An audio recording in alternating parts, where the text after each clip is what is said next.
তাহলে কিন্তু তারটা আমার গলায় আটকা যেতে পারতো। লিটারালি মোটরসাইকেল চালানো অবস্থাতে আমার গলায় যদি তার আটকা যায়, তবে কিছুদিন পরে ঈদ, আশা করা যায় তখন জ্যাম আবার কমবে। এই রে, সাইকেলওয়ালা তো হঠাৎ করে রাস্তা আটকায় গেছে। সে যদি পিছনে এসে পড়তো, আমার সাথে যাইতো লাইগা, পিছনের বাচ্চা মেয়েটা ব্যথা পাইতো আমার বাইকের সাথে বাড়ি খায়। তার চেইন আটকায় গেছে না কি যেন, ভাগ্য ভালো সে ব্রেকটা ধরছে, না হলে কিন্তু সাইকেল পিছনে চলে আসতো। কারণ আপহিল রাস্তা না, আর কি হিল নাই কিন্তু আপহিল বলতে পারেন, অথবা ইনক্লাইন্ড সারফেস বলতে পারেন। আর নিচের দিকে নামলে ডিক্লাইন্ড সারফেস। তো ইনক্লাইন্ড সারফেসে সে উপরের দিকে হঠাৎ করে আটকে গেছে, তাহলে কি রাস্তা পিছের দিকে নামবে, আর আমি ঠিক পিছিয়ে ছিলাম।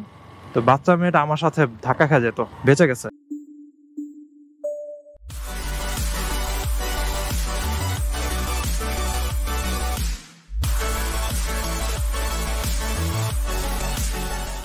এই হোয়াটসঅ্যাপ এভরিওয়ান, বাইরে এমন রোদ, রোদ দেখে আমার চোখ ঝলসা যেতেছে, একটু পরে আমার গা ঝলসা যাবে। তারপরও হালকা পাতলা প্রোটেকশন নিয়ে বের হইছি, ফুল হাতা সাদা গেঞ্জি পরছি আর গ্লাভস পরতেছি, আর মাথায় তো হেলমেট, কিন্তু ঘাড় তারপরে পা এগুলো এক্সপোজ থাকবে।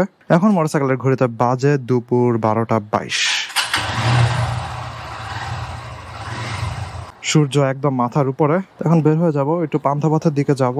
আজকে কাজ অত বেশি নাই, তাড়াতাড়ি বাসায় ব্যাক করবো। আবার মোস্ট প্রবাবলি 32 নাম্বার দিয়ে যাব, আবার 32 নাম্বার দিয়ে ব্যাক করব। তবে সমস্যাটা হচ্ছে 32 নাম্বার ওদিকে স্কুল কলেজের গাড়িগুলোর অনেক জ্যাম লাগে। সো যদি দেখি ওদিকে জ্যাম অনেক বেশি, তাহলে আবার ধানমন্ডি 27 নাম্বারে ঢুকবো।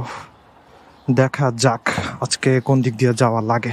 এত কড়া লেভেলের রোদ যে রাস্তায় পথচারী অনেক কম, শুধুমাত্র ঠেকায় পরে বের না হওয়া লাগলে কেউই বের হইতেছে না। আর আমার কপালটা এতই খারাপ, আমার এই সময়টাতে বের হওয়া লাগতেছে। যারা আমার মতো বেকার না, তাদের একটা সুবিধা আছে, তারা একদম সকালে বের হয়ে যায়, ওই সময় রোদটা অনেক কম থাকে। আবার তারা যখন বাসায় ব্যাক করে, তখন হচ্ছে সন্ধ্যা অথবা রাত, তখনও রোদটা খুবই কম থাকে। সন্ধ্যায় তো খুবই কম, আর রাতে রোদ নাই। সো তারা এই দিকটা দিয়ে একটু লাকি।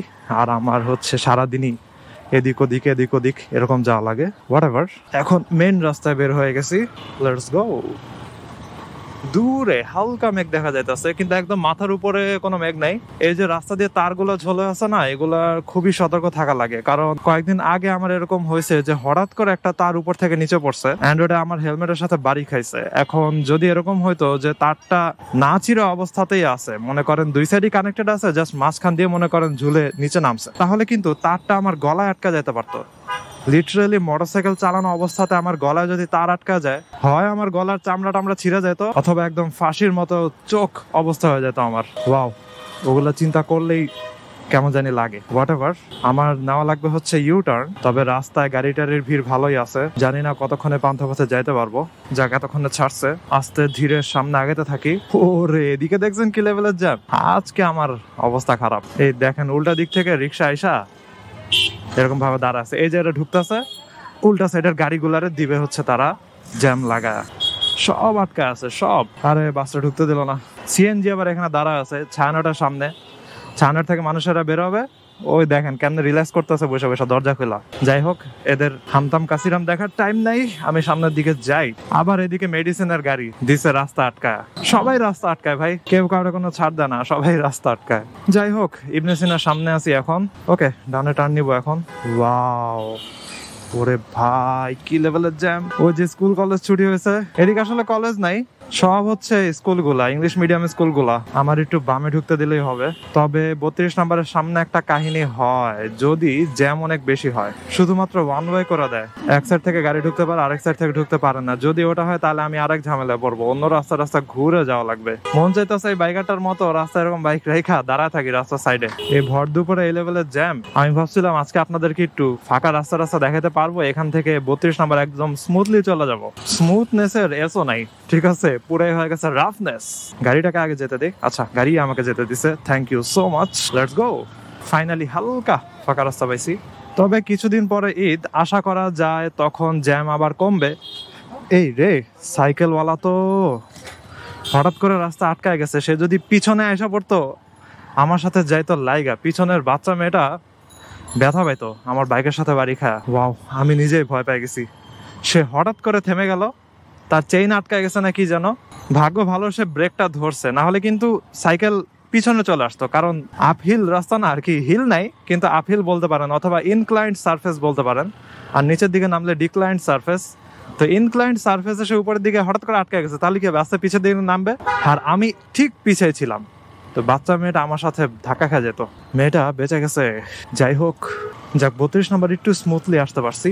এই যে দেখছেন ময়লার গাড়ি কি করতেছে, এসব ছাপরি পোলাপানরা এই গাড়িগুলো চালায় আর রাস্তা এমন ভাবে চলে যেন ওরাই পুরো রাস্তার মালিক। স্পেশালি ময়লার গাড়িগুলা, এদেরকে একটা মোটর লাগা দিছে কই থেকে জানো, ট্রলারের ইঞ্জিন গুলা। ওই যে বরিশালে এক ধরনের গাড়ি আমি দেখছিলাম নসিমন, ট্রলারের ইঞ্জিন দিয়ে চলতো, তো ওরকম ইঞ্জিন লাগা দিছে এগুলোর সাথে, এমন ভাবে চলে মনে হয় যেন রাস্তার ভিতরে এরা নিড ফর স্পিড খেলতেছে। দেখলে খুবই রাগ লাগে। ব্যাটারি রিক্সার প্রো ভার্সন আর কি বলা যায় এই ময়লার গাড়িগুলা। আমাকে কি একটু যেতে দেওয়া যাবে? ইয়েস ইয়েস, ফাঁকা স্পেস আছে ভালোই। আচ্ছা, ওই সাইড থেকে তো কেউ আসতেছে না, নাইস, লেটস গো। এখন পান্থপথে আবার মেডিকেলের জ্যাম খাওয়া লাগবে। ভাই জ্যাম খাওয়ার আগেই ওটা চিন্তা করে আমি ডিপ্রেশনে পড়ে যেতেছি, কারণ একটার পর একটা খালি মেডিকেল, ওগুলোর সামনে সব সিএনজি আর অটো রিক্সা, ওগুলার জ্যাম খাওয়া লাগে পান্থপথে। দেখা যাক কতটুক রাস্তা স্মুথলি যাইতে পারি। এই যে সাইডে হইতেছে গোয়েথ institute, German language learning institute. ওইখানেই হচ্ছে জার্মান শিখার যে পরীক্ষা, A1 level, A2 level, B1 B2 C1 C2, এই পরীক্ষাগুলো দিতে হয়। অফিসিয়াল সার্টিফিকেট ওইখান থেকে দেওয়া হয়। এটা একদম জার্মানির একটা ইনস্টিটিউট। যাক, স্কয়ার হসপিটালের সামনে চলে আসছি। এদিকে একটা জিনিস ভালো করছে যে এই যে সাইডে একটা আলাদা লেন করছে, তো এই লেন দিয়ে হচ্ছে শুধুমাত্র মেডিকেলের গাড়ি টাড়ি এগুলো ঢুকতে পারবে, কিন্তু সিএনজি টিএনজি আসলে ওই লেন মানে না। ওই যে দেখছেন রিক্সাটা দেখে সিএনজি এদিকে আসতেছে, আবার সিএনজি আমার দিকে চলে আসতেছে। কি অবস্থা! আমি যদি হর্ন না দিতাম সে ধাম করে আইসা পড়তো, সে পিছে তাকায় নেই। অ্যাকচুয়ালি বিপজ্জনক ঢাকা, একদম বিপজ্জনক ঢাকা। যাক, এই সাইডটাতে হালকা ফাঁকা ফাঁকা ঢাকা, অল্প পরিমাণে জাস্ট একটা রোডে পাইলাম আজকের জন্য। সময়টা দুপুরবেলা, তো এই জন্য মেডিকেলের এই সাইডগুলোতে খালি, কিন্তু বিকাল সন্ধ্যাতে প্রচুর পরিমাণে বাড়বে। আর এদিকের জ্যাম লাগার আরেকটা কারণ হচ্ছে সোজা তো হচ্ছে বসুন্ধরা শপিং মলে যাওয়ার সিগন্যাল। বিকালের দিকে সবাই এদিকে আসে মুভি টুভি দেখতে, শপিং করতে, এই জন্য সিগন্যালটা আরো লম্বা হয়। আরে ভাই তো পিছনেই তাকাইতেছে না। ফাইনালি যখন পিছনে তাকাইছে তখন আমি তারে পার হয়ে চলে গেছি। ওকে, চোর পালালে বুদ্ধি বাড়ে এমন অবস্থা। আমি তো দূরের থেকে হর্ন দিতে দিতে আসতেছি, সে তাকাইছে কখন, যখন আমি তারে পার হয়ে গেছি তখন। ওয়াও, এটা হইতেছে রাস্তা পার হওয়ার সেন্স, তাই না? যাই হোক, ওয়েট করে ইউটার্ন নিয়ে ফেলি। যাক, এতক্ষণে ছাড়ছে, মোটরসাইকেল ঘুরতে পারে হচ্ছে 12:40। এবার আমি ফাইনালি ইউটার্নটা নিয়ে নিব। আর আসলে এত লম্বা রাস্তা ঘুরে আসার কারণ হইতেছে ওই সামনের জায়গাটাতে যাওয়ার জন্য।